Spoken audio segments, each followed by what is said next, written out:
तेजस्वी प्रसाद यादव और ओसामा साहब का हुआ मुलाकात। एमवाई समीकरण फिर से हुआ मजबूत। नमस्कार, आप देख रहे हैं आर लाइव बिहार। तेजस्वी यादव और ओसामा साहब की मुलाकात की खबरें बिहार की राजनीति में काफी तेजी से वायरल हो रही है। बता दें कि एक समय में राजद का जो मेन आधार हुआ करता था एमवाई समीकरण, वो विगत कुछ वर्षों में कमजोर होते हुए दिखाई दिया है। लेकिन विधानसभा चुनाव से पहले लालू प्रसाद यादव ने बड़ा चाल चल दिया है। अपने एमवाई समीकरण को मजबूत करने के लिए ओसामा साहब की फिर से राजद में घर वापसी कराया जा रहा है।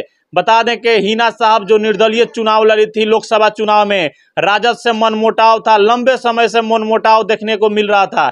लेकिन सारे चीजों को ताक पे रखते हुए लालू प्रसाद यादव ने ओसामा साहब और तेजस्वी प्रसाद यादव को एक मंच पे लाने का निर्णय लिए हैं।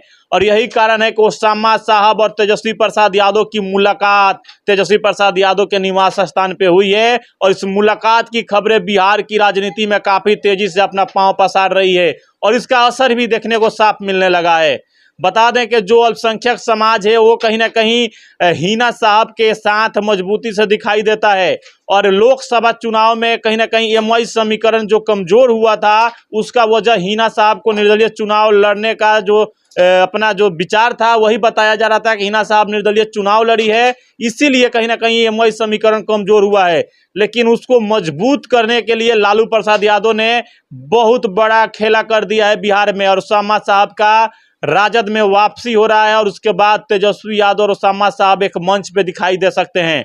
और वही बात किया जाए तो बहुत सारी ऐसी पार्टियां हैं बिहार के जो अल्पसंख्यक समाज के वोटों पे डेरा डांटा डाली हुई थी, क्योंकि उन पार्टियों को लग रहा था कि अल्पसंख्यक समाज का जो वोट है वो अभी राजद से नाराज है तो उसका फायदा उठाया जाए। जिसमें सबसे ज्यादा जनसुराज एक्टिव था। जनसुराज के जो प्रशांत किशोर हैं वो अल्पसंख्यक समाज को लेकर काफी एक्टिव दिखाई दे रहे थे और उनको अपने तरफ रिझाने का भरपूर कोशिश कर रहे थे।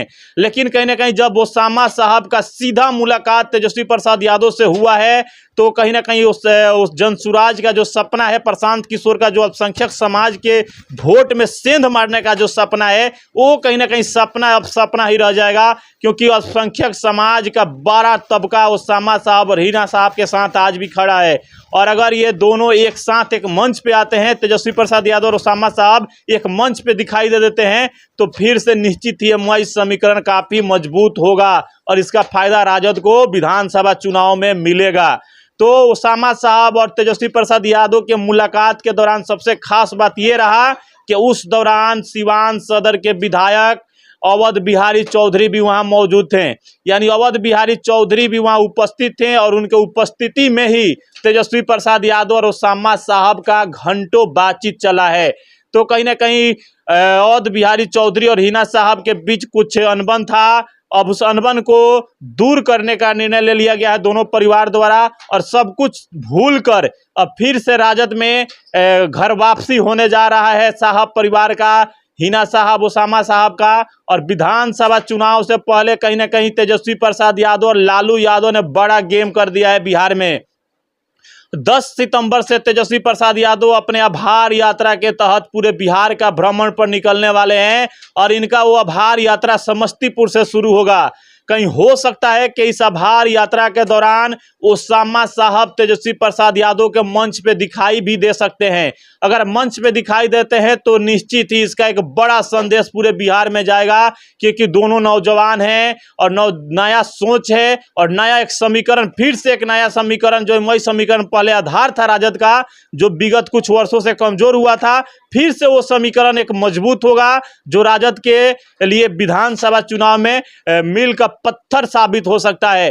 तो फिलहाल आप इस खबर को किस नज़र से देख रहे हैं, आप कमेंट करके जरूर बताइए। क्या ओसामा साहब के राजद में वापसी से कितना आप सहमत है, अपना सुझाव आप कमेंट बॉक्स में जरूर बताइए। और ओसामा साहब को किस विधानसभा सीट से चुनाव लड़ना चाहिए, अपना सुझाव आप कमेंट बॉक्स में दे सकते हैं। बता दें कि ओसामा साहब के विधानसभा चुनाव लड़ने की जो अटकलें थी वो अब लगभग कंफर्म हो चुकी है। ओसामा साहब राजद के टिकट पे ही विधानसभा का चुनाव लड़ेंगे, सिवान के किसी विधानसभा सीट से। किसी विधानसभा सीट क्या, वो 2 से 3 ही विधानसभा सीट है जहां से ओसामा साहब चुनाव लड़ सकते हैं, जिसमें रघुनाथपुर विधानसभा सीट, बड़हरिया विधानसभा सीट और जीरादेई विधानसभा सीट। यही तीनों विधानसभा सीटों पे ओसामा साहब की निगाहें हैं। बता दें कि पूर्व सांसद मोहम्मद शहाबुद्दीन ने अपनी राजनीति की शुरुआत जीरादेई विधानसभा सीट से किए थे, तो कहीं हो सकता है ओसामा साहब जीरादेई विधानसभा सीट से चुनाव लड़े। या रघुनाथपुर की बात करें तो अभी लोकसभा चुनाव में हिना साहब को बहुत ज़्यादा वोट रघुनाथपुर विधानसभा सीट में मिला था, तो वो भी प्राथमिकता हो सकता है ओसामा साहब के लिए, रघुनाथपुर विधानसभा सीट। और बढ़िया की बात करें तो बढ़िया में भी ओसामा साहब की एक अच्छी पकड़ है, तो वहां से भी चुनाव लड़ते हुए दिखाई दे सकते हैं ओसामा साहब। तो लगभग कंफर्म हो चुका है कि ओसामा साहब विधानसभा चुनाव लड़ेंगे राजद के टिकट पे। तो अपना सुझाव आप कमेंट करके जरूर बताइए। और ओसामा साहब और तेजस्वी प्रसाद यादव की जो मुलाकात हुई है, उस मुलाकात को आप किस नज़र से देख रहे हैं, और इस मुलाकात का आने वाले समय में क्या कुछ असर होगा, आप कमेंट करके जरूर बताइए। मिलते हैं अगले वीडियो में, तब तक के लिए आपका धन्यवाद।